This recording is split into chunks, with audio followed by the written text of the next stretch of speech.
here looking at the thing, and hopefully, there we go. All right. Hey, everybody. Welcome to the latest episode of the Low Budget Interview Show. I'm your host, Eric Smith. And today, with me, my special guest, I think, is probably most well known for his role as switcher operator in the Herschel Gordon Lewis, the Uh-Oh Show. It's Jeff Strand. Hello. Hey, Jeff. How How you doing? Introduction. Well, that's what you're most famous for, right? How long were you in that movie? I was in that movie for, I think, about 10 seconds. Yeah, I actually got to see that at Cinema Wasteland with Herschel Gordon Lewis, Oh, cool. and it was a lot of fun. And I was watching for you because I knew you were in it. Yeah, it was. We were on the last day of shooting. And so Herschel Gordon Lewis was, in his 80s, and he was running around full of energy, and all these young 20-something crewmen, oh, so tired. He never stops. And I didn't realize I was looking at the IMDb so I could get the switcher operator part, and I didn't realize it says Lynn Hansen is also in it. Yeah. We were Okay. in it together. They basically emailed us and said, hey, would you like to be in a Herschel Gordon Lewis movie? Like, yeah. So we came out the next morning, and it was the last day of shooting. And my line is, what the hell? Right before I get killed. But I was really relieved to see the final product, because in the movie I get killed by the big bad wolf. Now, if you remember the scene, he's a big guy, so he could overpower me, but he has a butcher knife in each hand. Now, you have to be really inept to not be able to get away from some guy who is holding your shoulders when he has his hands full. So we did the scene. I'm trying to pretend that I can't get away, but I could obviously pull back anytime I wanted. So we're kind of doing this really lame struggle. And so then watching the actual movie, it's like, oh, God, this is going to be so bad.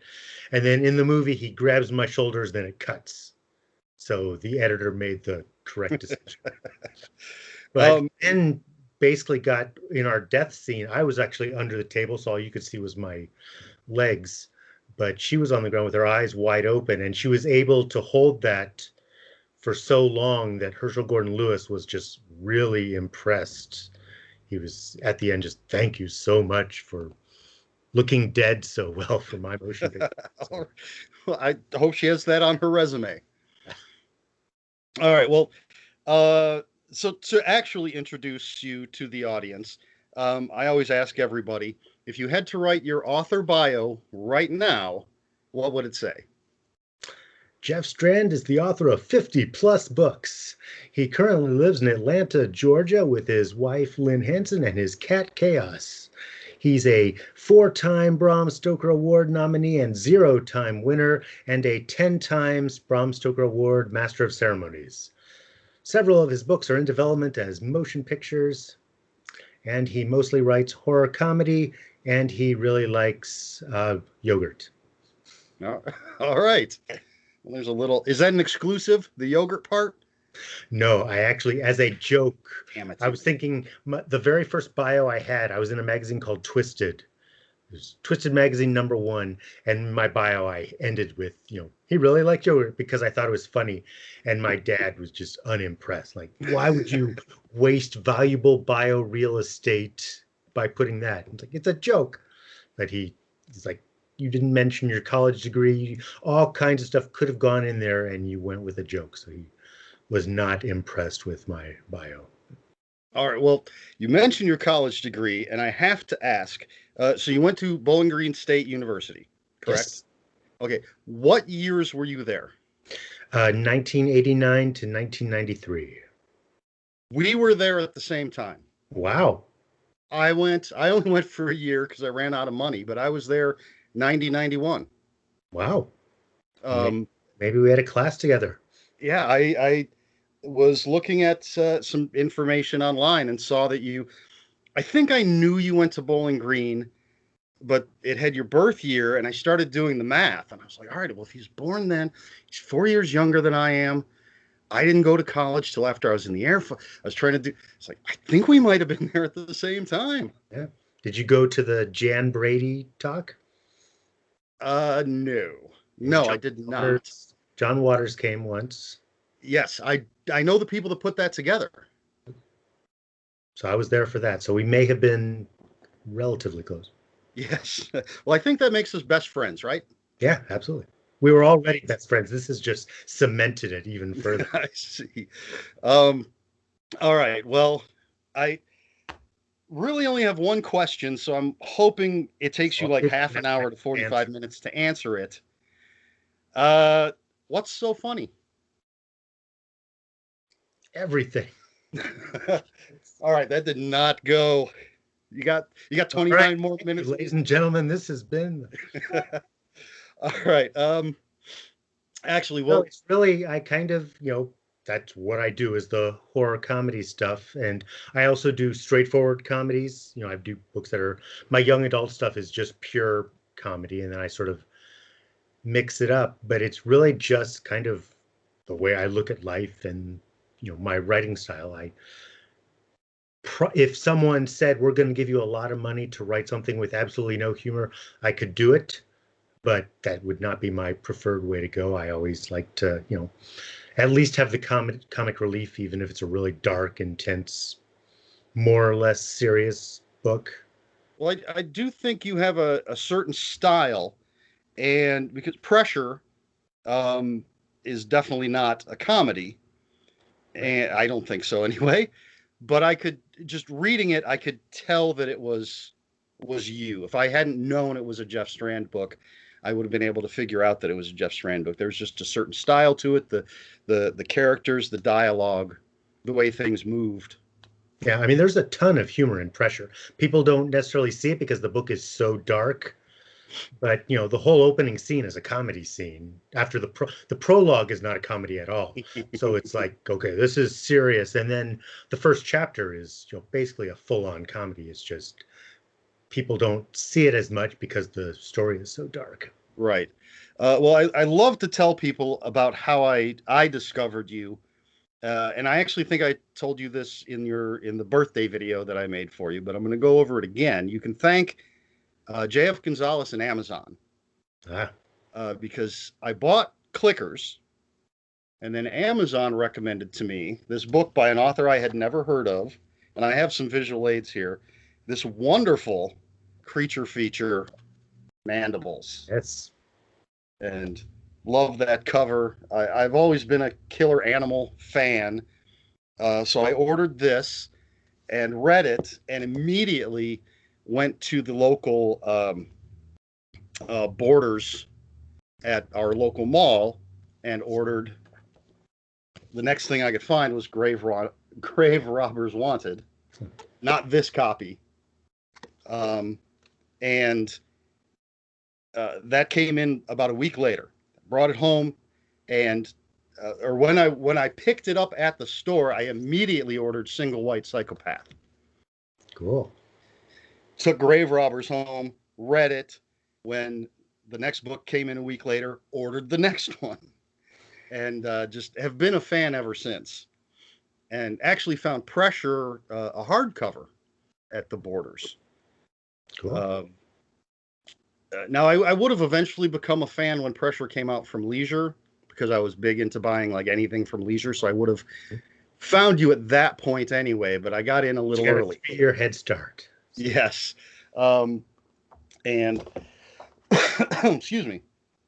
So speaking of Grave Robbers Wanted, show that off again. These lovely covers. These new editions are fantastic. When you wrote this, the first Andrew Mayhem, had you conceived it as a series? Yes, but I had conceived it as a mystery series. Okay. So I was like, I'm going to, this was the book came out over 20 years ago. And I was still, I wasn't fully a horror author. I had I'd written a bunch of books that hadn't been published, and I switched genres each time. They're all comedies, but I kind of mixed it up. So I had, How to Rescue a Dead Princess, which was a fantasy comedy, Out of Whack, which was really a mainstream comedy. I'd written a bunch of different things. So, well, I'm going to do a, private investigator. And so I started to write Grave Robbers 1, No Experience Necessary, which was not intended to be a horror novel. It was intended to be a, thriller mystery with some scary parts. And to me, the ongoing joke was that it was a private investigator who had to take his kids along into dangerous situations, and that was the hook. And as you know, I got rid of that pretty much by the second. Not the kids; the kids are fine, but the idea that he had to bring them into danger every time got rid of. And so it was just supposed to be a whodunit mystery, and the whodunit mystery was a nightmare to keep everything straight, do the clues. The investigation was difficult to write. I enjoyed the horror scenes more. And so the book, I finished the book, it's like, wow, this is way darker than I had intended. This is almost a horror novel, but no, it's a murder mystery. And the first in the Andrew Mayhem series. And my thought was that, by 2021, I'd be on the, this will be the 50th Andrew Mayhem mystery. That's all I was going to write, just one or two books a year, and that was my thing. And so I wrote it, and then couldn't sell it for a while.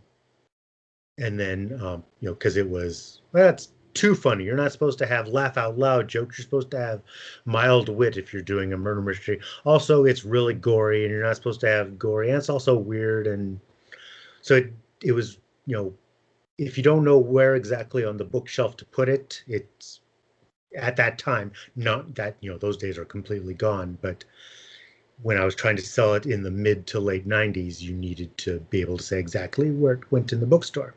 Mm-hmm. So I wrote the book. It eventually was my first novel published, and it, did really, really well by the very, very low standards of electronic publishing in 2000.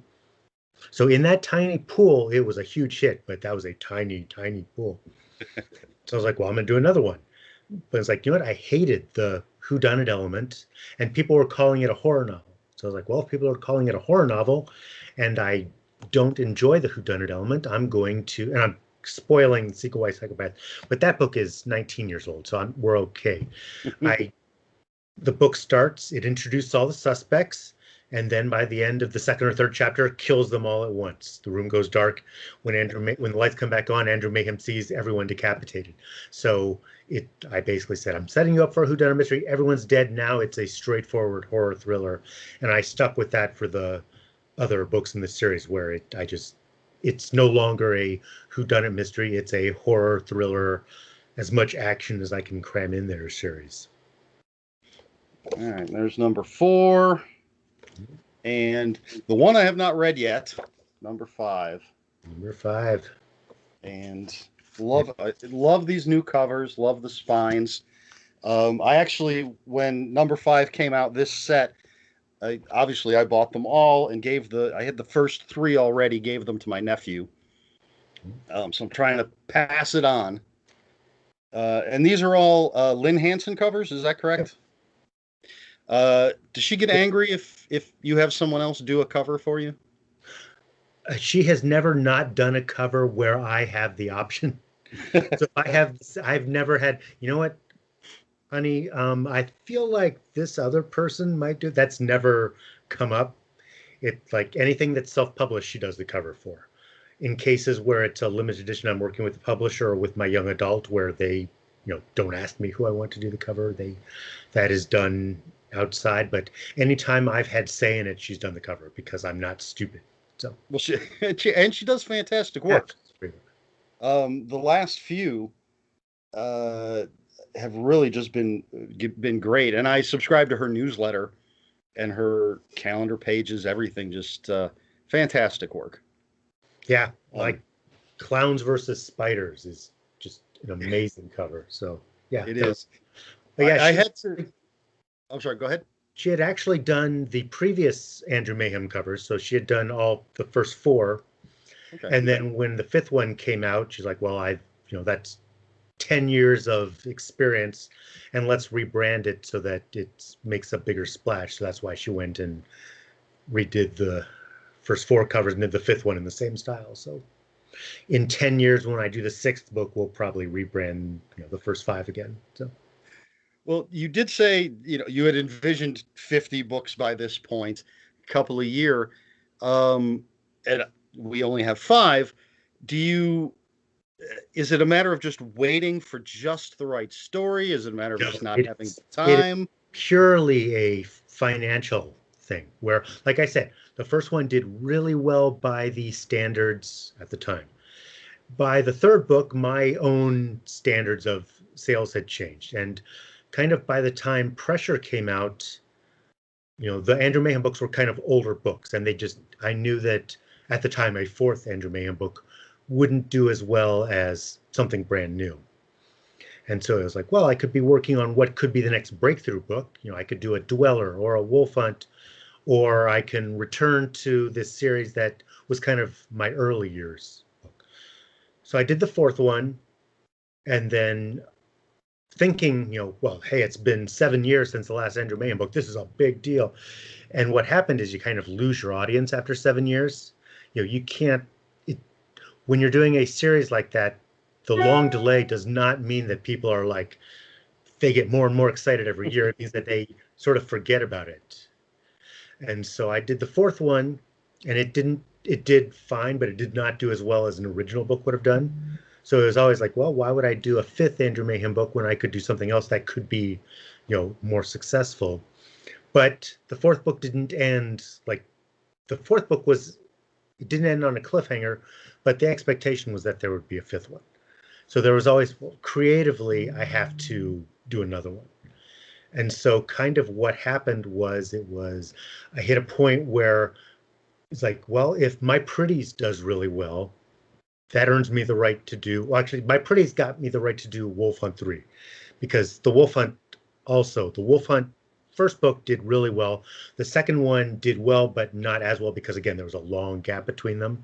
So like the third one's not going to, do as well as something original, but it'll give me not necessarily the final book in the series, but a satisfying next book in the series in case there isn't one.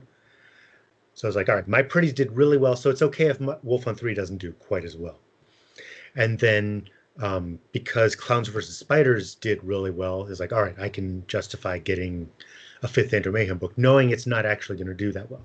What happened was I was correct in my predictions about the fifth book. It didn't do as well as something original would have done, but kind of the rebranding of the first four like offset it. So I kind of thought that the fifth book was just going to be a creative, now the fans are happy, we've got a pretty decent ending for the series, but instead it ended up also selling real well if you count all 5 of them as one project. Well, as I said, I did rebuy the rest, and now I may be wrong about this, but Lost Homicidal Maniac, until this rebranding, was only available digitally. Is that correct? Correct. Yeah, because I read it, I bought it and read it digitally, but was always checking to see if it was coming out in a physical copy. And then the rebranding happened, and I was quite happy. And you'll see me keep glancing over here because this is the shelf over here where I have your books. So I just, every time you mention a title, there it is. Yeah. I love having them on the shelf, having those spines. What's that? Yeah. Lost Homicidal Maniac is one of those where I basically every year people say, when's it going to be a paperback? Soon. And then there was always something else I needed to work on. So it was soon for 7 years. And then we finally, once with the rebranding, brought it out. And now technically there's 5.5 Andrew Mayhem. I have this copy. Yes. Suckers. The classic. It's number 179. All right. And this was a lot of fun. I'm a J.A. Conrath fan as well. So that was great. So I suppose that kind of leads into a question I wanted to ask. I'm jumping around a little bit. I have 32 of your books. I counted right before we started. And as far as I can tell, only 3 of them that I have are collaborations. So why do you hate other authors? A lot of it is I'm a control freak, and I don't like to, you can't collaborate with someone and say, I am in charge. You don't get to win every argument. And I haven't done collaborations that were us at each other's throats every time, but you lose some arguments. There's stuff in Haunted Forest Tour where I said we should do it this way. Jim said we should do it this way. James A. Moore, co-author of Haunted Forest Tour. And, I won 50% of the time, he won 50% of the time. So there's, you know, I'm very, very proud of the book, but there's stuff in it where it's like, that's not how I would have done it if I had total control. And there's stuff in it that's better than if it had been a solo project. The initial siege with the monsters, that was really us just going back and forth really quickly. And that scene is, one of the best things I've written. So it's not like Jim is bringing me down. It's just I don't like to lose battles of that Sure. sort. And, And it can be difficult. The Han for, Suckers was was an easy collaboration because kind of I wrote the Ender Mayhem stuff. He wrote the uh, um, Harry McGlade stuff, and we sort of, proofread each other's stuff, made suggestions. But generally, if you read an Ender Mayhem bit, that's probably written by me. And same thing with Dracula's, which was Joe Conrath, F. Paul Wilson, and Blake Crouch. Those we kind of each had our own two characters, and there was crossover and there were disagreements because the book actually has all, I think, 38,000 words worth of emails we exchanged. So you can see how at the end we all got into a big fight over how it would end and that kind of stuff. But for the most part, there was ownership over it. Whereas Haunted Forest Tour, there isn't. You can't really tell. You're not supposed to be able to tell who wrote what. And like so, with Dracula's, which I absolutely loved, I felt that I could tell your parts. mhm. Um, and I love that it's got the special features in the Yeah. back. Because as someone who consumes physical media, I still buy Blu-rays for special features. So I love it when a book has that kind of thing. And yeah, seeing those emails, seeing everything was a lot of fun. Yeah, it was.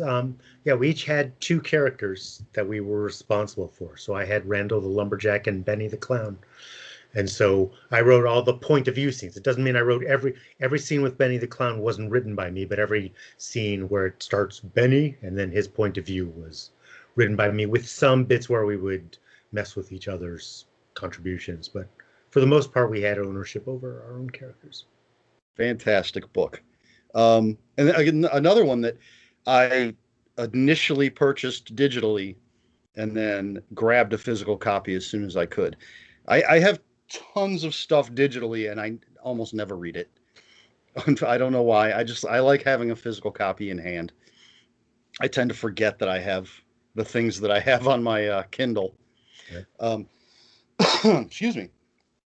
So Wolf Hunt 3 has a bit. Is it a shocker? I don't. Can we spoil what happens in? Yeah, I thoroughly gave it away. So actually, Um, The Writing Life, my nonfiction book, has a whole chapter on why I made that decision. So it's not a spoiler at all. okay, so well, can you tell us why did you make the decision to bring a character back to life? Well, it's basically the George and Lou series. So Wolf Hunt 1 is George and Lou versus Ivan the Werewolf. And so the second, and it's a horror comedy. There's lots of humor, but it's also a dark, violent, intense book. And so for the second one, I didn't want it to be the, funnier, lighter one. And my thought was, well, you expect both of them to die, or you expect both of them to live. But I had no intention of killing them off because I wanted to write more George and Lou books. But I hit a point about 2/3 of the way in where I was like, I'm worried the book is a little bit lighter than what I wanted. It's not as dark and intense as the first one. And also, it was, from a plot point, it was, why don't these guys just leave? Like, they're not here. They can be heroic when they need to be. But I was like, in this situation, it's actually against their personality type to not just say, bye, this isn't our problem. We're out of here. And I realized that killing off Lou solved that problem, made the book more intense. The final third, is more intense because of it. And it, to me, it was a good creative decision. And I said, well, I'm going to sleep on it because I may wake up and say, what? You can't kill off Lou. What's wrong with you? You fool. So I woke up, said, yep, time for Lou to die. And so he dies in Wolf Hunt 2. And then my thought was there would be a Wolf Hunt 3, but it's George.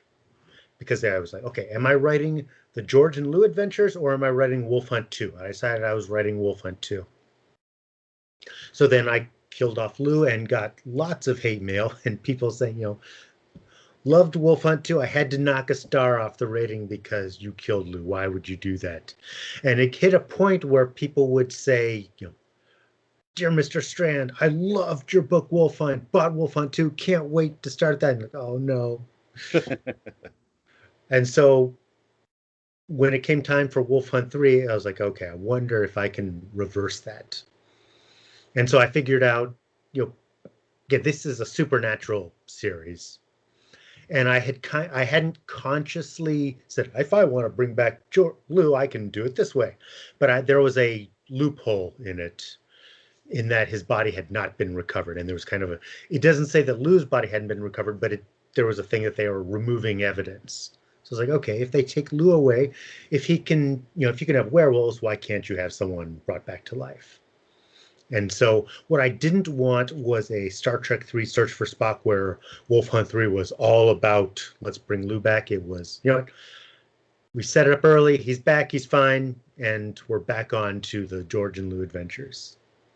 And, people were happy with it because they liked Lou. So, well, I would give an extra star for killing off a main character, because I tend to think that's a bold choice.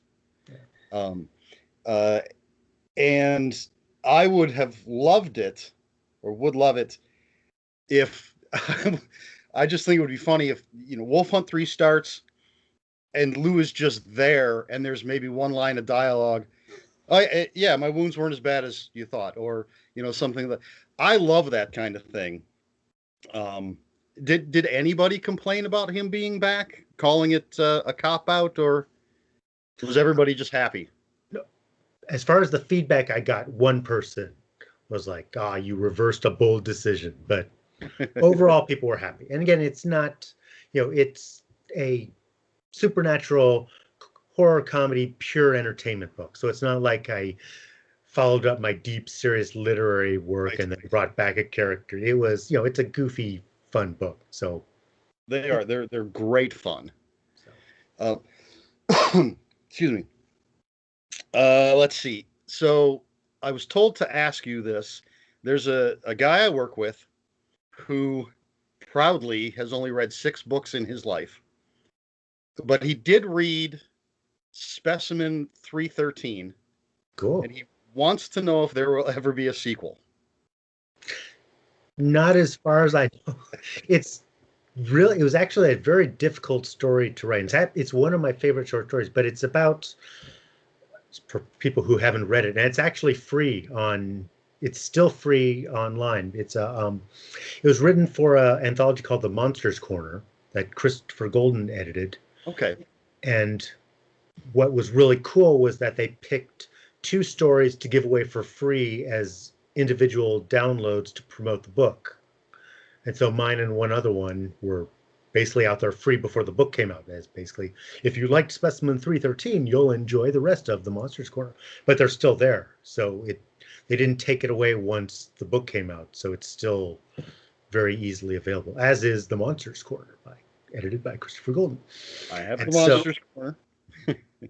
So my idea was basically 2 sentient Venus flytrap plants in a lab that kind of fall in love, which I'm really proud of the story, but it's a hard concept to pull off.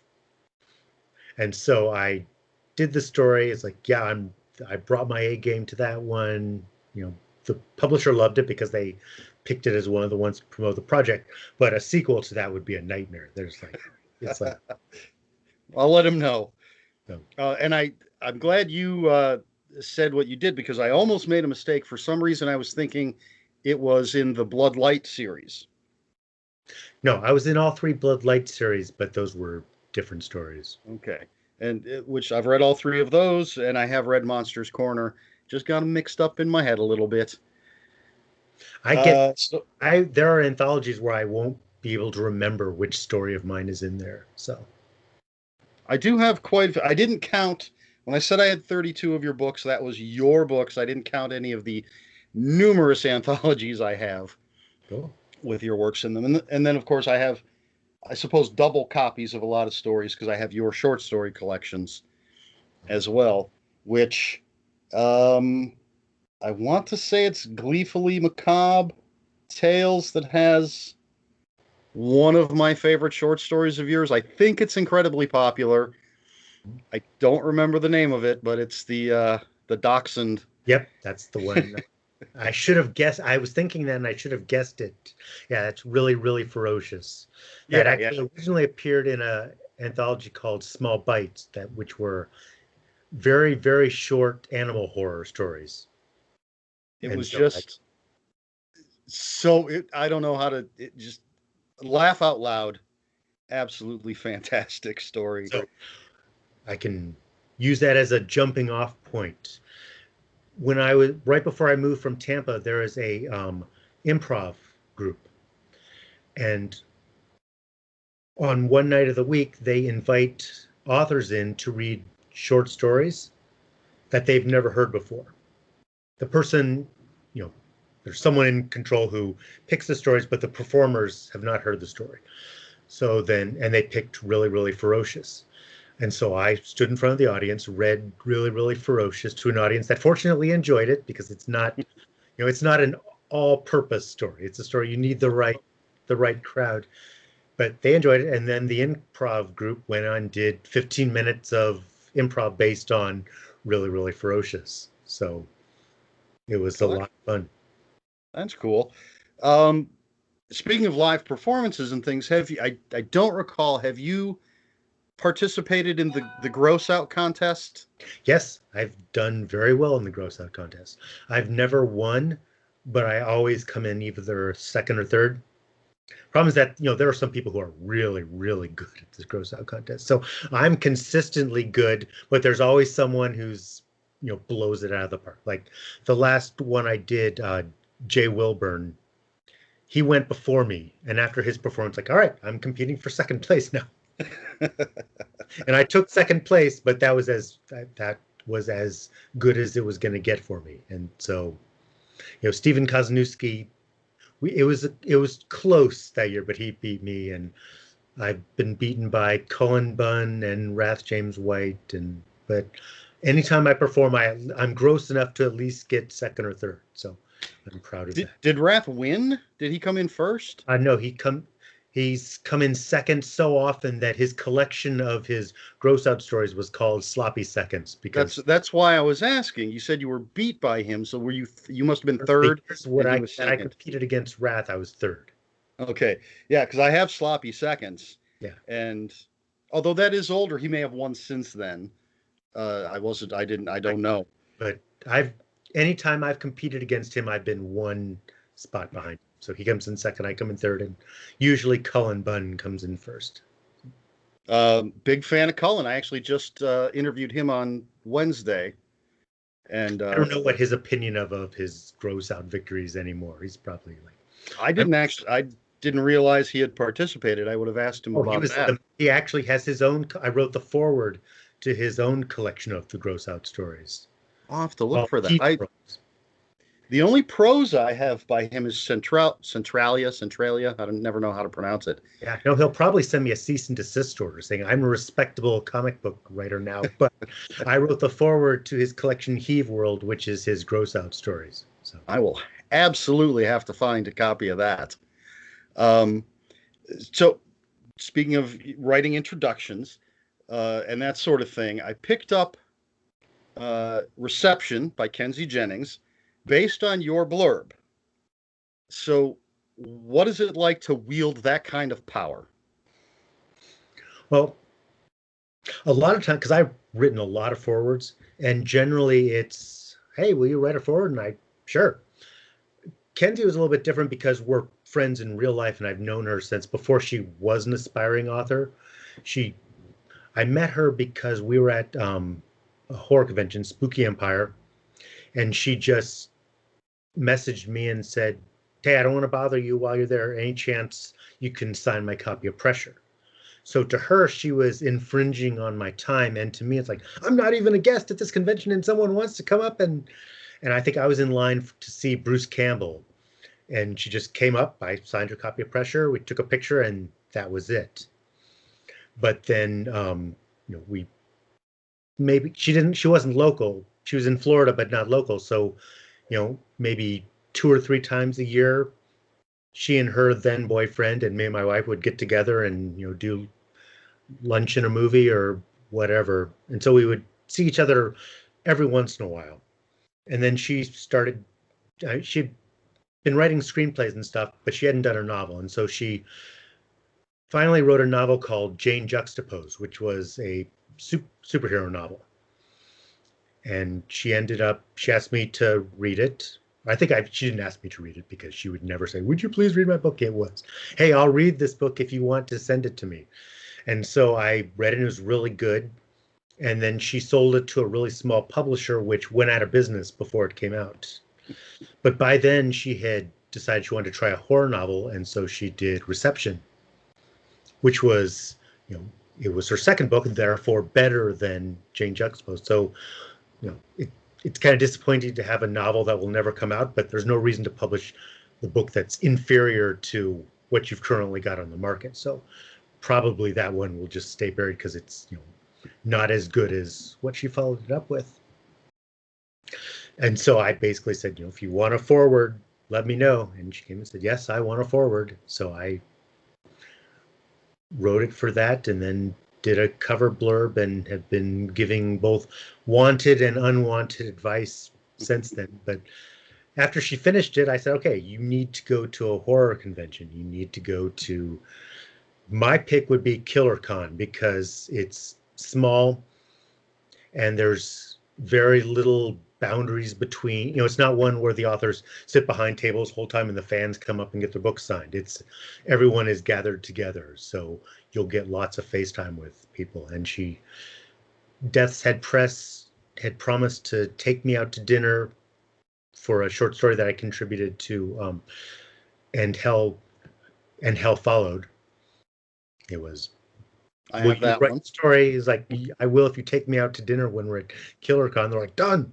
So, and Kenzie came along, and I had said, have an elevator pitch ready. Don't go up to random people and say, hey, I'm the author of the book Reception. But if someone asks, you have a 20-second version that you can deliver and then be done if they want to move on the conversation. And so we were eating terrible, terrible barbecue, and the owner, Jared, said, we've decided to start considering publishing novels. And why, young Kenzie here has just finished a novel. So she did her pitch. She's like, oh, tell me more. And then pretty much a couple weeks after KillerCon, she had a contract, and then it all happened really fast. And then she did Red Station for them. And so it has been worked out really well. So what I'm hearing is she owes everything to you. Or I have held her back from what could have been a even better career. But the forward was easy because, we're friends in real life, and I had, read the book before it was published and stuff. So that's easier than when it's someone I don't know as well, and I'm just kind of reading the book and think, okay, what can I say that is worth, the squandering the first 3 pages of this? Well, without naming names, unless you want to, are there any books or any authors who have asked for blurbs or forwards, and it just wasn't right, or you didn't think the book was, you couldn't come up with a positive blurb, or you've been pretty lucky? Generally, I'm pretty lucky.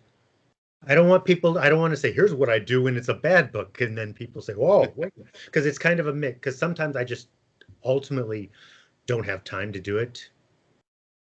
And, blurbs are sort of a quantity business. You don't reach out to 6 people and then demand that you're going to get 6 blurbs back. So a lot of times it's, so there are times when I just don't get around to it. And the book might have been a masterpiece that could have boosted my career by having my name on it, and I just didn't get to it. So that's sometimes what happens. And other times, it's, you read some and say, yeah, no, I would prefer not to have my name on it.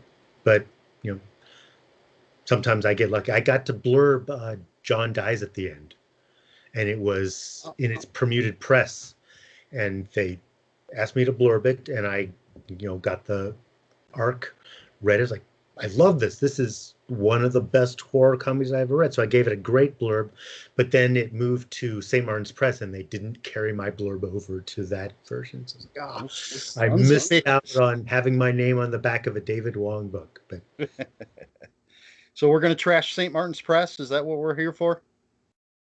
No, I think they probably made the right decision. I'm sure someone looked at the list of blurbs and said, who the hell is Jeff Strand, and why would we put his name on the back of this book that we're spending a lot of money to market? So I guess that's fair. Excuse me. I can't remember the book. There was a big publisher book. I don't remember the book or the author, but it had the blurb was for fans of Joe Lansdale, someone, and Jeff Strand's like, whoa. Nice. So, but nice. I'm trying. I don't know. I'm trying to get some controversy here. So, are you and Brian Keene in a feud because you both have books titled Pressure?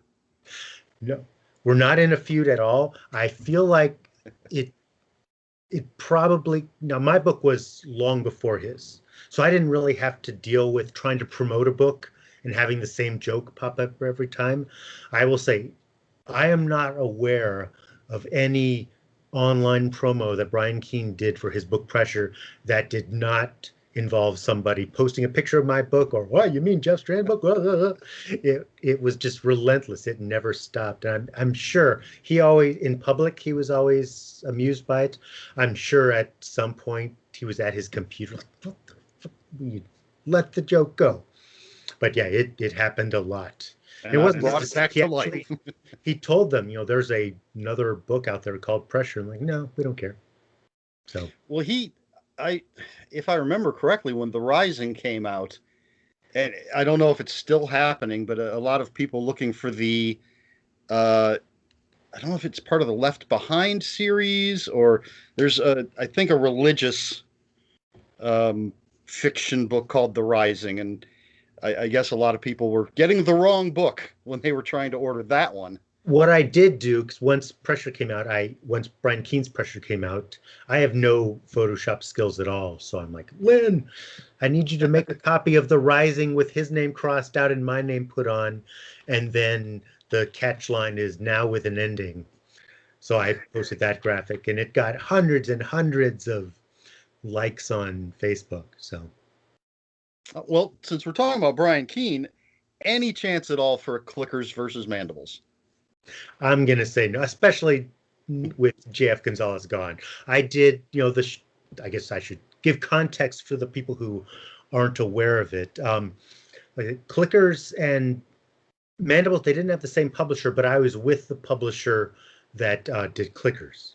So Jeff Gonzalez and I both started in the really early, disreputable days of e-publishing. And so he had his, Killer Crabs book, and I had my Killer Ants book. And so we kind of, hey, we're writing in the same genre. And we did Clickers 2, I just did a joke saying, coming soon, Clickers versus Mandibles, purely as a joke. And then I got an email from him saying, we're writing this book. It's like, no, we can't do it. It's like, no, we are doing this. It's like, okay, maybe at some point in the future when I'm really caught up. And then pretty much once a year, it would pop up with, someone, hey, when's Clickers versus Mandibles going to happen? I'm like, you would have to be insane to write Clickers versus Mandibles. There is, the fan base for that is the 6 people who, post jokes about it in this thread. And I will also say there's a huge carryover between the we need a Clickers versus Mandibles people and the it's Jeff Strand's Pressure, not Stephen or Brian Keene's Pressure. So I was just like, I'm not ever going to do this. And then, I would get, every once in a while, Jeff Gonzalez would email me and say, I've got the time, we need to do this. It's like, but it's a stupid idea.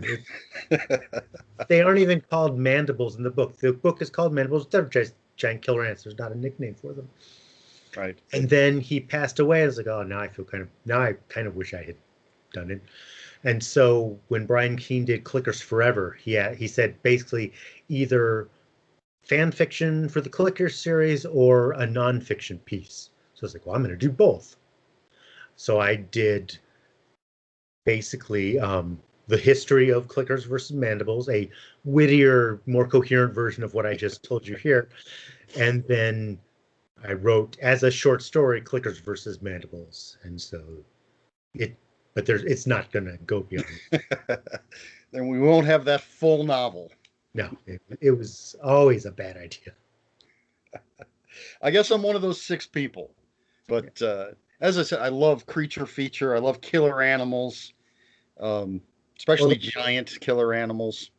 the problem was that I came up with a premise for it. I should have never mentioned that I had an idea for it, because my thought was, okay, how about this? And I mentioned this to Jesus, which was a mistake, because I said, okay, the idea would be that the clickers are, have taken over the spot, but they realize that the giant ants are a natural enemy. So they release a bunch of killer ants to, deal with the problem, which just makes it worse. Of Which course. was, if I had never given a premise, I could have always just said, there's no story there, but there actually was a story there. No one's going to buy clickers versus mandibles. It's like I said, the reason I wasn't doing Andrew Mayhem books every year is because I can always do something that's going to be more successful. There's literally not literally, there is figuratively nothing I could write that would have less of a fan base than clickers versus mandibles. That is as niche market as you get. That is really narrowing your fan base. So, All right. When you are writing anything, I suppose, do you ever plan on the story being one of the more serious books and end up finding that it works better with comedy or vice versa? no, that tends to be, I tend to work out the tone pretty clearly within the first couple chapters. So yeah, no, it's never been. Now, like I said, in the real early days, Grave Robbers Wanted ended up being way, way darker. So there'll be some tone shifts, but it's never, wow, I thought this book was going to be a big laugh ride. It turned out to be really serious. Or I thought this was going to be serious and it turned out to be just laugh out loud funny. I usually pretty much nail that down early on. Like Clowns versus Spiders had a goofier tone at first.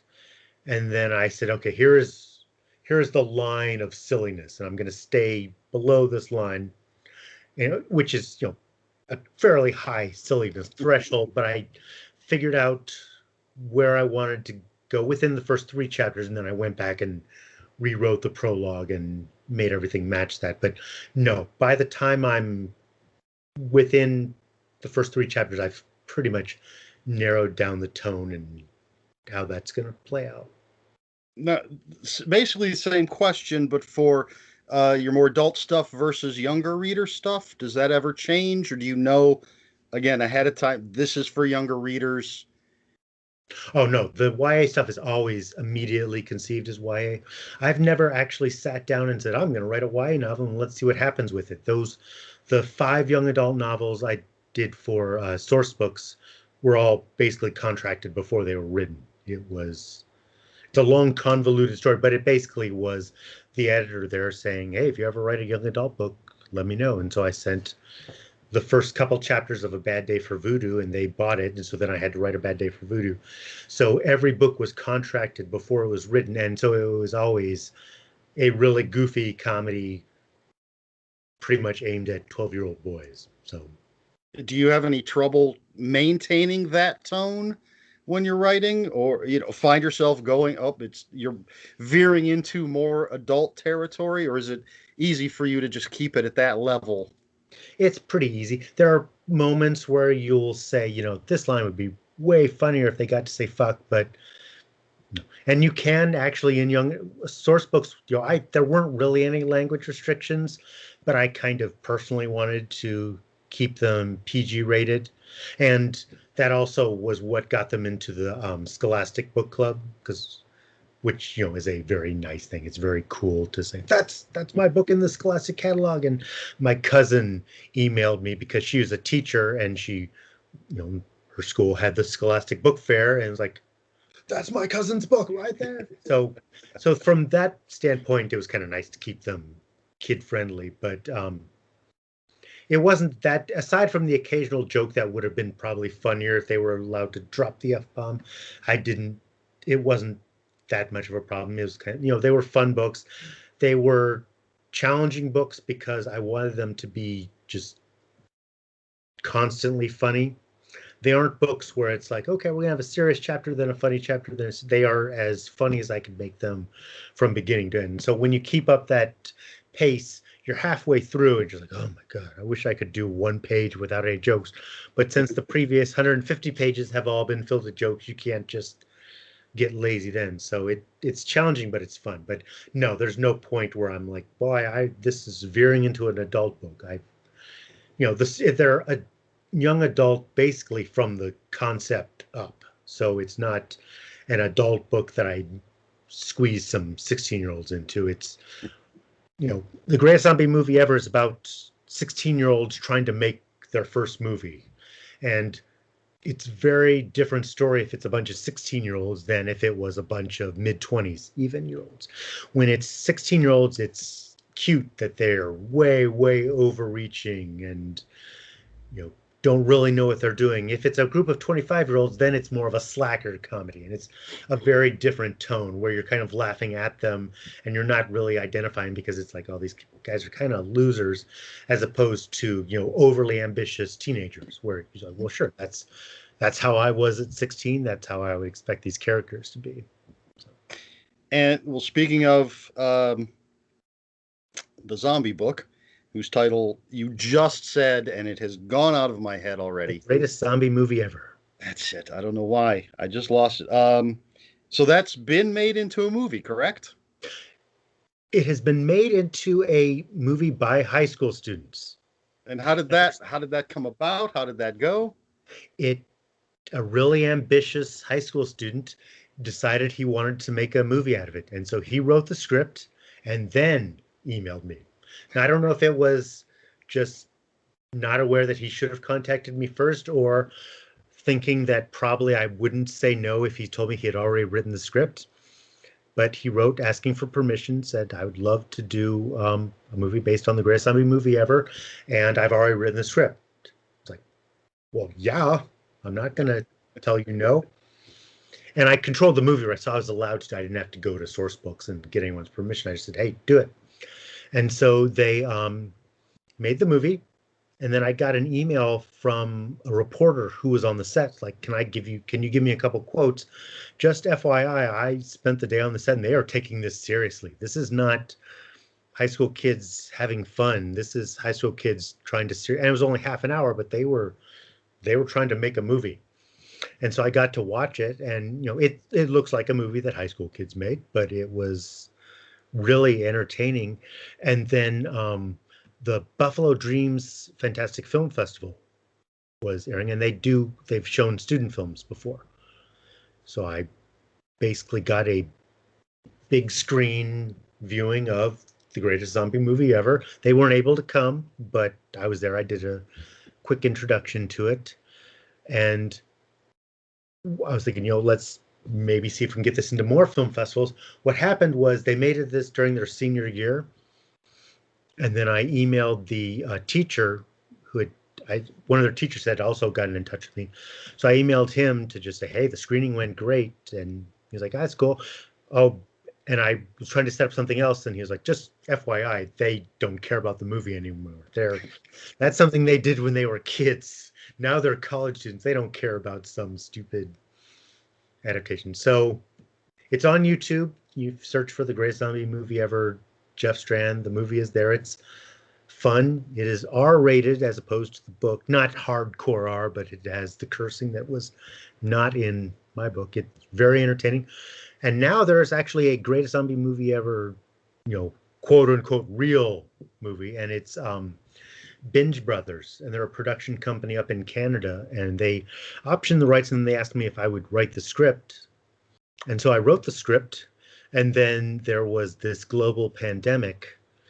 And so their plan was I would turn in the script. They had another project, and then they were going to come down to Los Angeles for a week of, shaking hands and taking meetings with all the studios. But unfortunately, they are trapped up in Canada with my script, and so it's kind of spent the past year just in hiatus, but things are improving, so hopefully at some point, midsummer, late summer, Halloween, they will start to put the project together.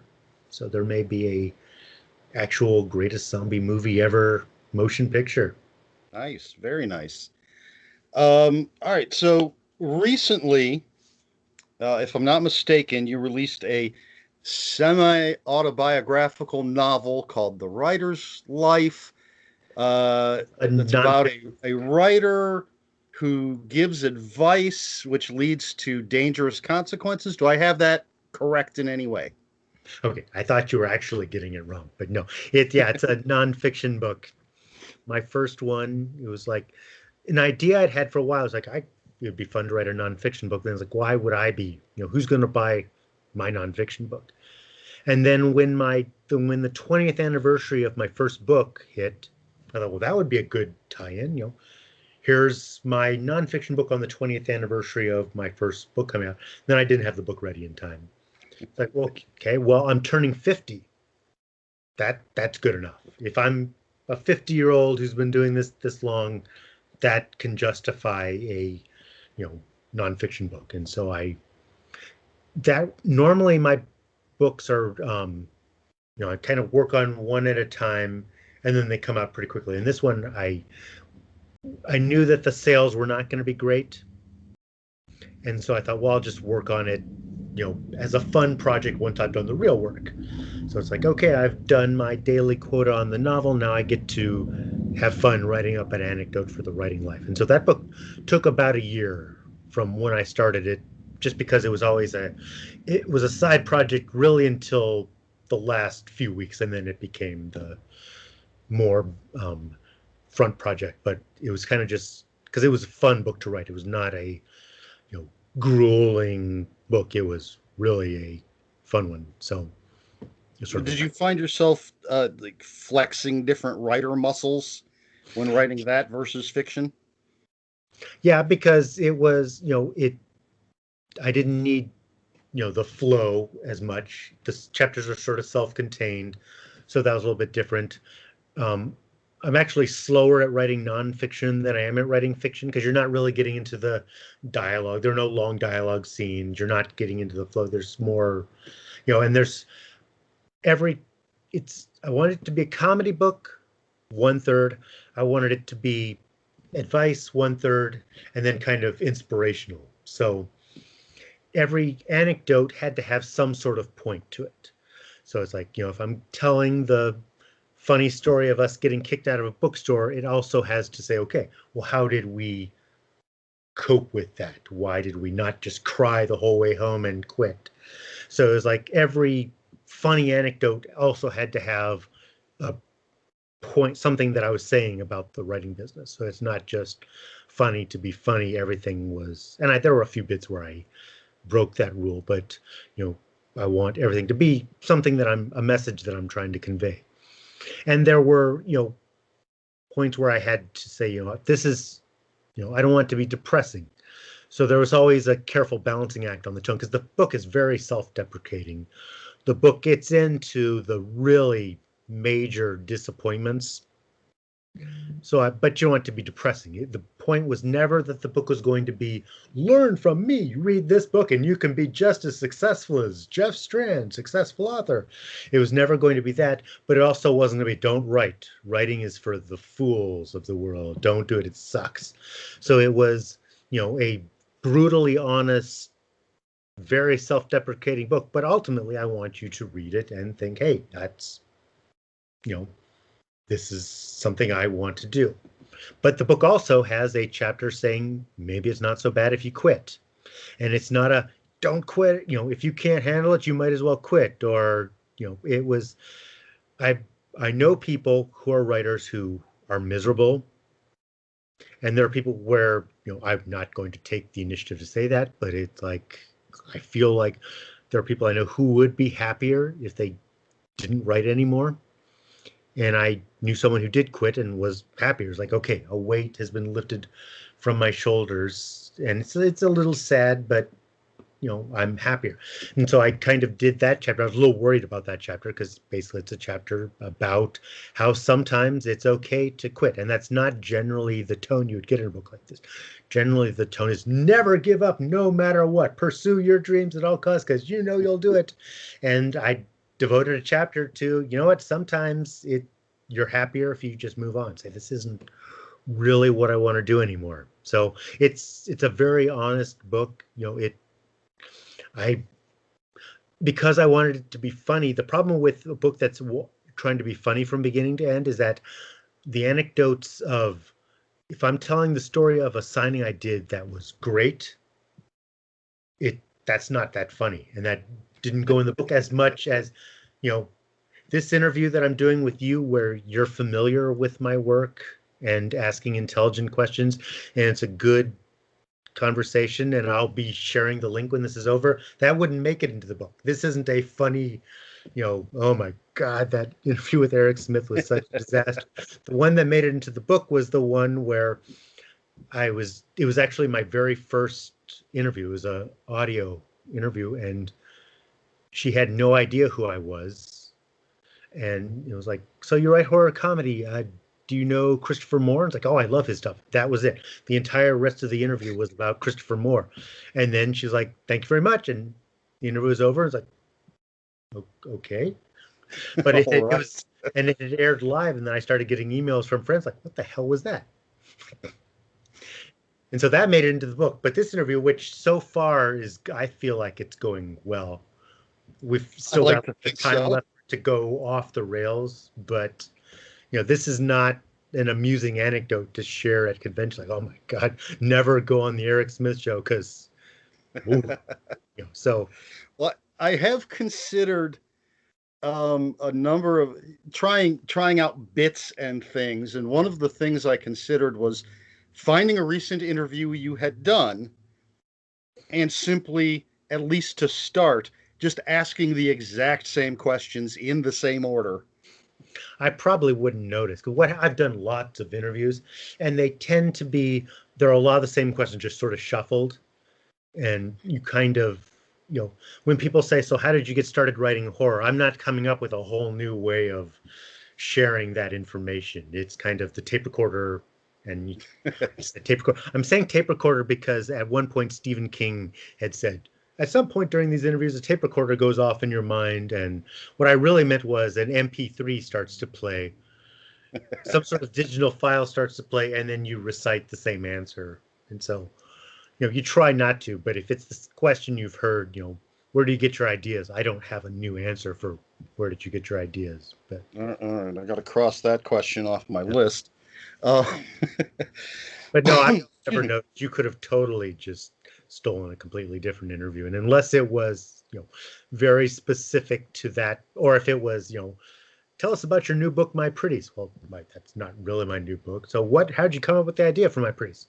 Well, I did do an interview that was completely focused on your first book, and I feel like it was a set of pre-written questions aimed at authors who were just starting out.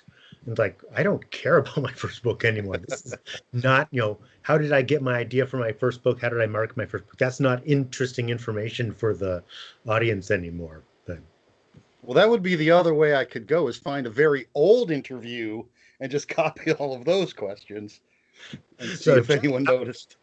Is MySpace a valuable tool for writers? When is the second Andrew Mayhem book coming out? Yeah, excuse me. I'm a little parched. All right, I'll fill the time. I should have had a Mountain Dew. I've got a water, but I have Mountain Dew elsewhere in the house. I should have brought that out. Well, I actually have 3 Mountain Dew bottles I fill with water and generally drink that.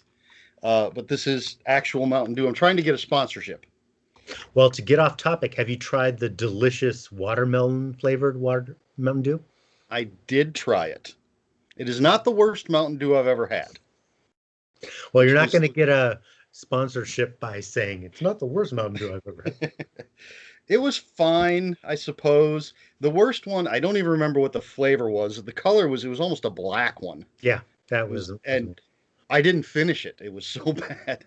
One of my most heartbreaking carbonated beverage moments is when they would do those three, they would introduce three flavors and fan vote would keep one of them around. And they had a lime one that was absolutely delicious. It's like, this is the best soda I've ever had, and it didn't win. So Lime Mountain Dew is the greatest soda ever, but it's gone.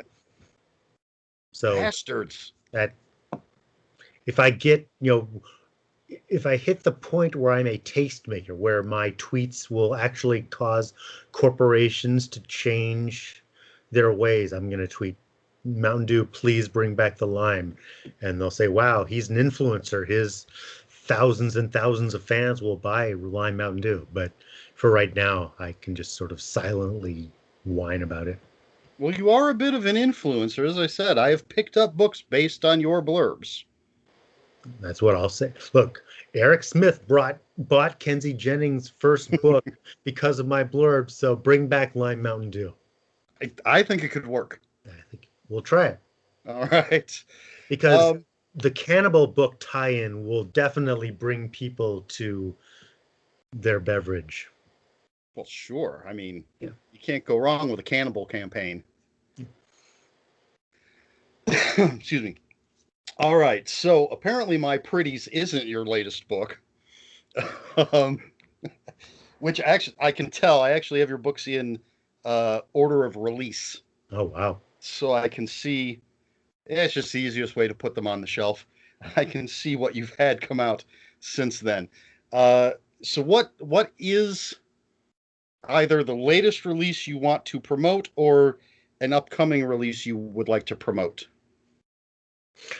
Well, my latest release is, aside from The Writing Life, which we just caught, is Autumn Bleeds into Winter. That's my latest novel. And that's a thriller takes place in 1979, Fairbanks, Alaska.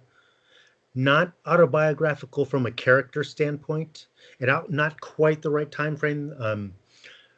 I lived in Alaska. I was born in 1970, lived in Alaska until 1985. So it takes place in 1979, but the character is older than I would have been in 1979.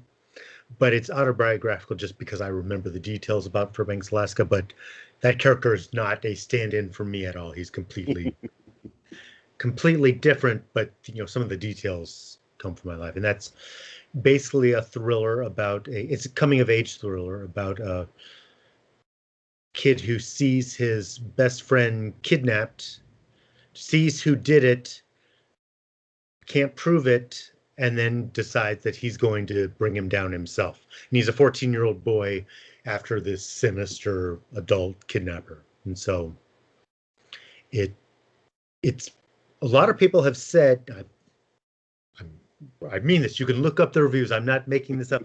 Many have said that it's their favorite of my books. It's it's not as over the top as there's a lot of humor in it, but it's not, a wolf hunt type book. It's a, not slow, but it's a more of a slow burn, gradual building of tension, and it's basically sort of the standoff between this 14-year-old boy and the kidnapper that he knows did it, can't prove it.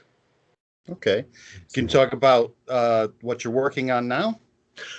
I just finished a book called Deathless, and I don't have a release date on that yet, but that's a very dark thriller.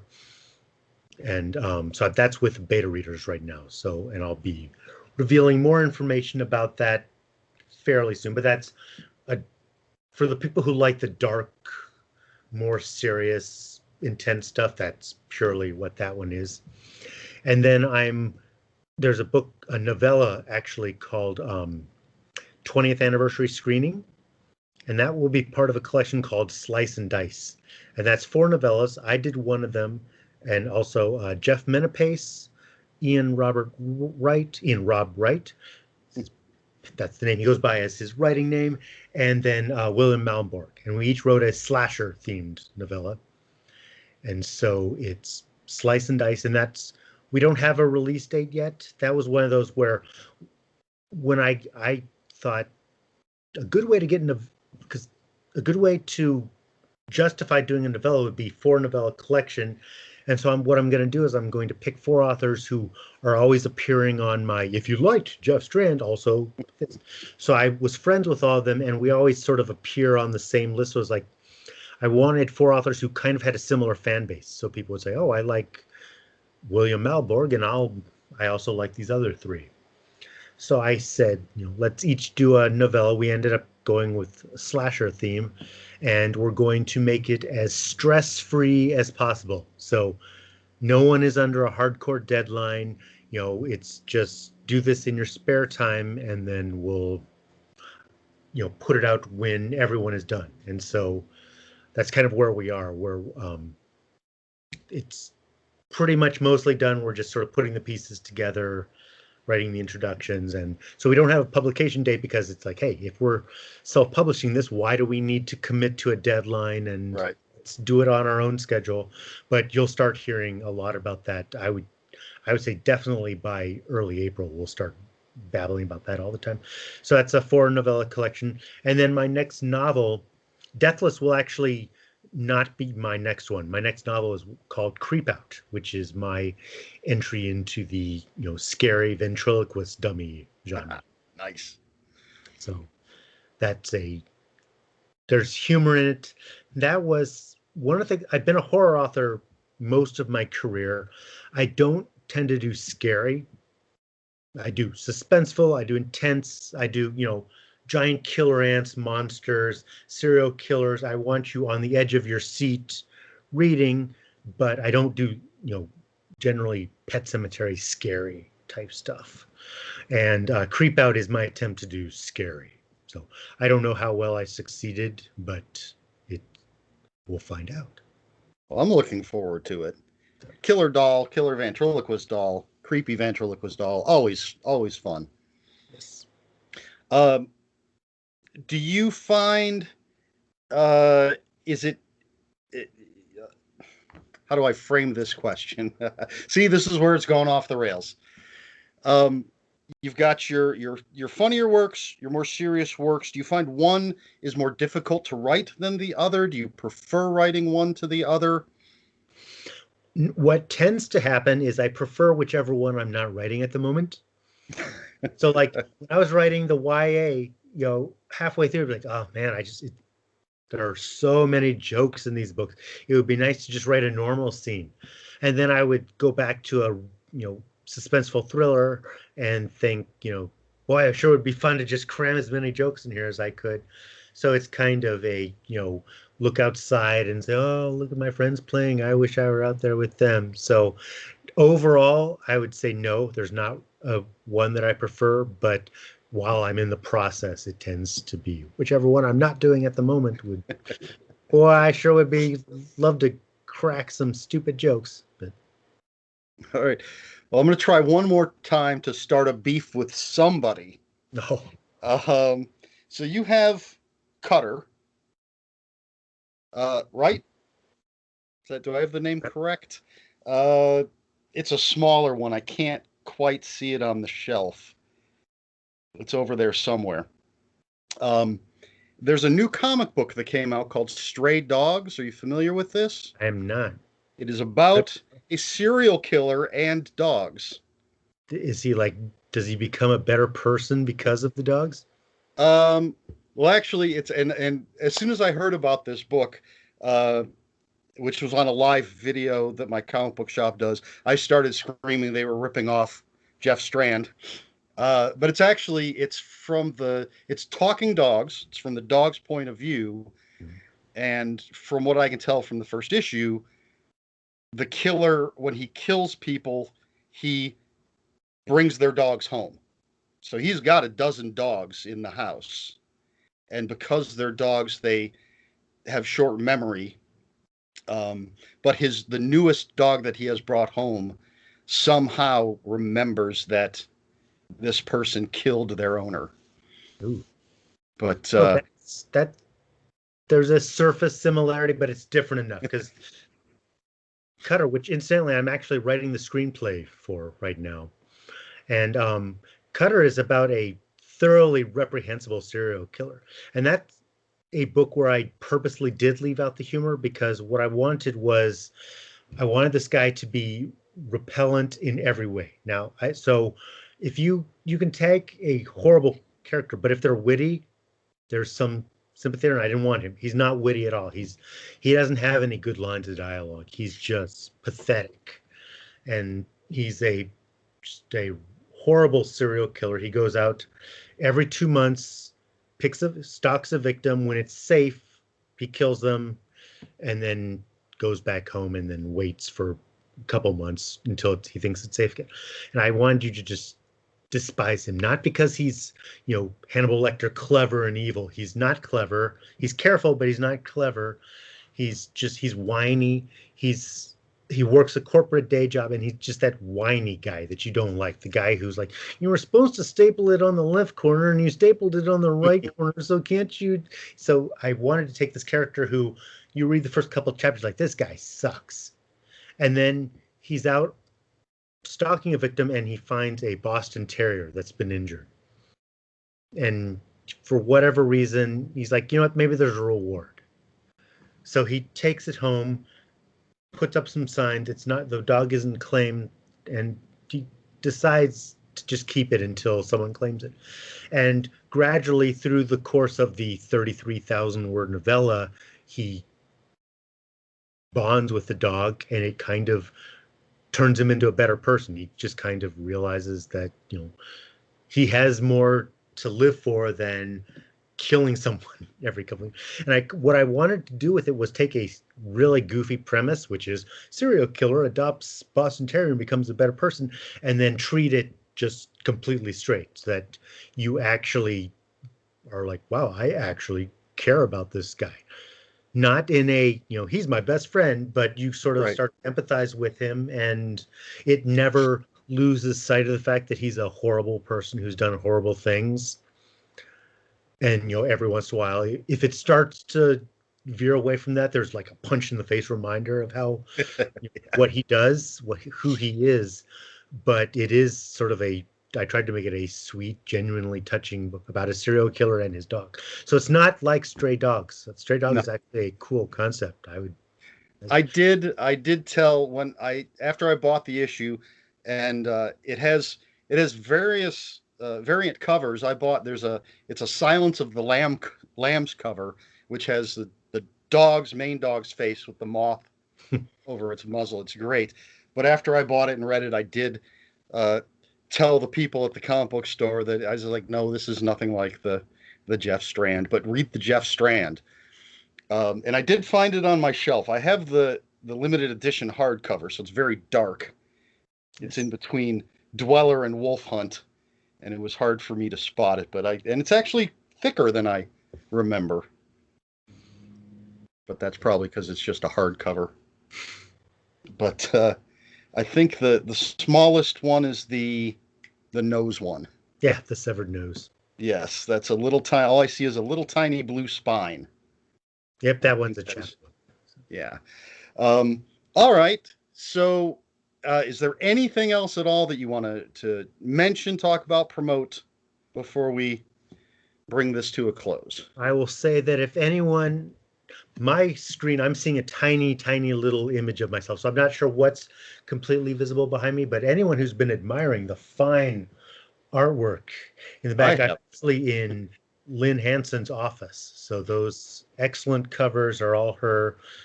LynnHansonArt.com for all your horror cover needs.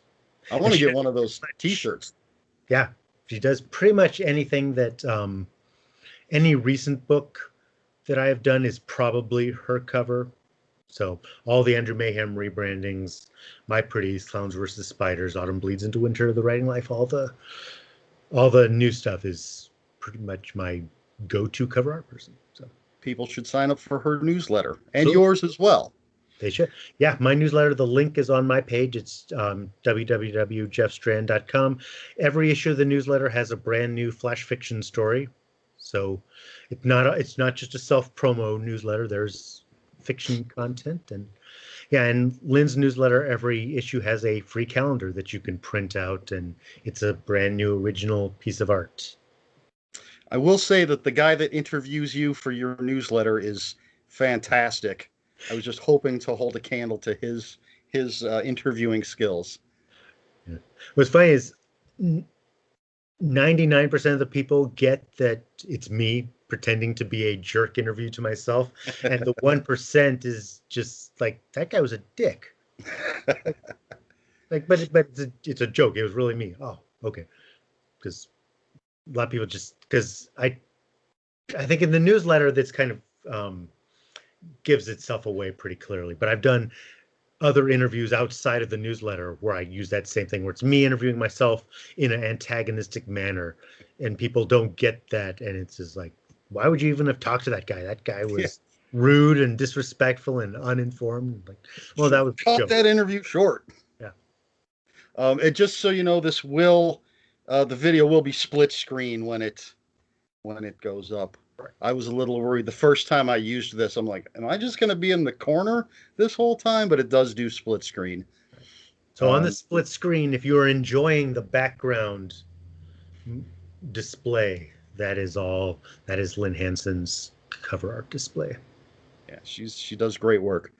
All right, so you mentioned your website. Is there any other social media stuff you want to give out? I'm on Twitter at Jeff Strand. I'm on. I am on Facebook. I'm like very close to the max. I'm at the point where I have to keep deleting friends to add new ones. I have a fan page, which is, I believe, Jeff Strand author on Facebook. I may have that wrong because I don't update it very often. Generally, it's just a link to my newsletter. So if you subscribe to the newsletter, you don't necessarily need to follow me on Facebook. But I'm on Twitter at Jeff Strand. I'm on Instagram at Jeff Strand author, and then my website. And those are the two I enjoy the most. So if you follow me on Twitter, you kind of get the Jeff Strand experience. All right, great. Okay, well, let's bring this to a close. Let's see. This has been the Low Budget Interview Show. If anyone out there has any comments or questions, please put them in the comments below. Please like, share, and subscribe. Thank you to my guest, Jeff Strand. Thank you. I had a good time. I couldn't start that beef or controversy that I wanted.